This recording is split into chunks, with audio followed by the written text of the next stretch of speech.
Andy, a late equaliser here for Crewe Alexandra. 2-2 in the end. What was your take on the game?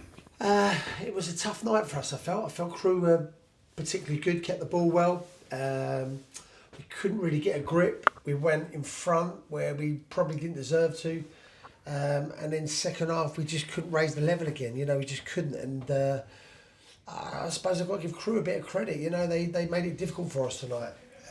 But when you go 2-1 in front and you're in the dying minutes, you got to see out a game, and we didn't do that tonight. And that's the disappointment for me. We didn't get out to the wide areas and stop that ball coming into the box, and that's you can't do that at those moments in the game. It is a bit of a sickener, isn't it? Right at the end, there kind of feels like a defeat being so late. Yeah, it does in one breath, but it's another point. We haven't been beaten at home. We have to take the positives. I think if we're thinking we're going to go all the way to the end of the season, win every game at home, I think we're kind of we're getting a bit carried away. It is disappointing. Don't get me wrong, but we haven't been beat, and we go to Gillingham Saturday, and that'll be a real electric game. That will. Corey Whiteley opening the scoring tonight. Really made something from nothing. A really good goal. Yeah, good goal by Corey. He needs to get more of those. And I'm delighted for Corey.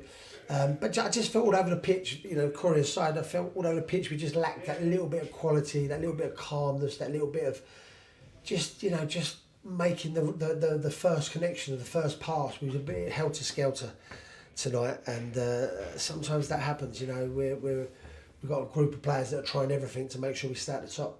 And you made the 4 changes perhaps a bit earlier than usual. Was that your reflection on the game, or some tired legs? It was a bit of both, really. I kind of had it in my head that I was probably going to make changes at half time if it was going well, and I probably should have made changes at half time. These guys put in a massive shift Saturday, and everyone says, well, that's their job, blah blah blah.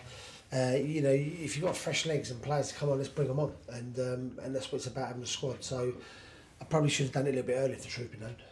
Omar Shomi coming off in those final 10 minutes. How is he? Yeah, he's fine, Omar. Yeah, I think it was just a tweaked his shoulder a little, actually his chest.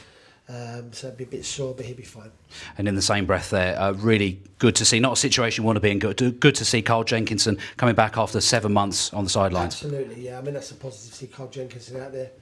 He did really well, I felt, when he came on. And this 7 months of working himself as a proper professional, he is getting fit. Time to dust ourselves down and go into Saturday. A local derby away to Gillingham awaits. Yeah, I think so. I don't think it's probably as doom and gloom as we probably all feel at the moment. I mean, it's we've got to keep the positives, Matt, and we go to Gillingham Saturday. If we get a result there, then this becomes a very good point.